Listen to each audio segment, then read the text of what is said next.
رسول اللہ صلی اللہ علیہ وآلہ وسلم کے وصال کے بعد صحابہ کرام رضوان اللہ علیہ مجمعین نے متفقہ طور پر فیصلہ کیا کہ ریاست کی سربراہی کے لیے خلیفہ کو بیعت کے ذریعے منتخب کیا جائے۔ یہ سلسلہ 1924 تک جاری رہا اور ہر خلیفہ کو بیعت کے بعد ہی خلافت ملی۔ خلفاء کو بیعت اہل حل و عقدیہ عوام سے حاصل ہوتی، بسا اوقات غلط طریقے سے بھی بیعت لی گئی، لیکن ہمیشہ بیعت ہی کا طریقہ اپنایا گیا۔ خلیفہ اپنے معاونین مقرر کرتا، جنہیں مختلف ادوار میں وزراء بھی کہا جاتا تھا۔ خلیفہ والی، قاضی القضاء اور افواج کے سالار مقرر کرتا، اور اس طرح ریاستی ڈھانچہ بغیر تبدیلی کے چلتا رہا، یہاں تک کہ استعماری قوتوں نے سازشوں کے ذریعے 1924 میں خلافت عثمانیہ کا خاتمہ کر کے امت مسلمہ کو چھوٹی چھوٹی ریاستوں میں تقسیم کر دیا۔ تاریخی طور پر اسلامی ریاست میں داخلی تنازعات فقہی اختلافات کی بنیاد پر ہوتے رہے، لیکن ریاستی ڈھانچے یا خلافت کی ضرورت پر کبھی اختلاف نہ ہوا۔ اسلامی ریاست کی ترقی ہمیشہ فکر و نظر کی بلندی، تخلیق و ایجاد کی مہارت اور اجتہاد کے ساتھ مربوط رہی، اور نویں صدی ہجری تک فتوحات جاری رہیں۔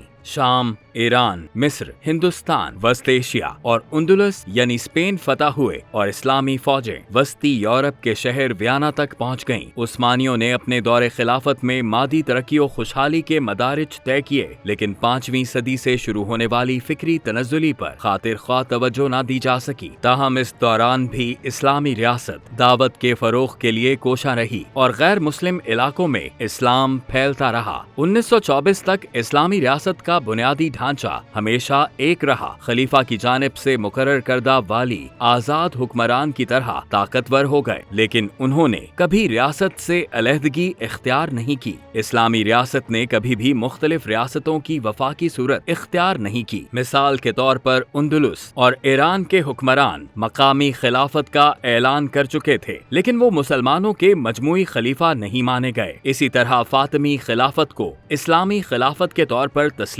نہیں کیا گیا، کیونکہ اس کا قیام باطنی فرقے کی بنیاد پر تھا۔ خلافت کا مرکز ہمیشہ ایک ہی رہا، اور امت مسلمہ کے افراد ریاست کے مختلف حصوں میں بلا روک ٹوک نقل مکانی کر سکتے تھے۔ اسلامی ریاست کی وحدت اور خلافت کا نظام 1924 تک برقرار رہا، جب مغربی سامراج کے ایجنٹ مصطفیٰ کمال پاشا کے ہاتھوں خلافت کو ختم کر دیا گیا۔ آج ضرورت اس امر کی ہے کہ احیاء خلافت کے ذریعے اسلامی ریاست کی بقا اور دوام کو یقینی بنانے کے لیے امت مسلمہ ایک بار پھر متحد ہو جائے، اور اپنی کھوئی ہوئی میراث یعنی نظام خلافت کو پھر سے رائج کر کے دنیا کی عظیم ترین قوت بن جائے۔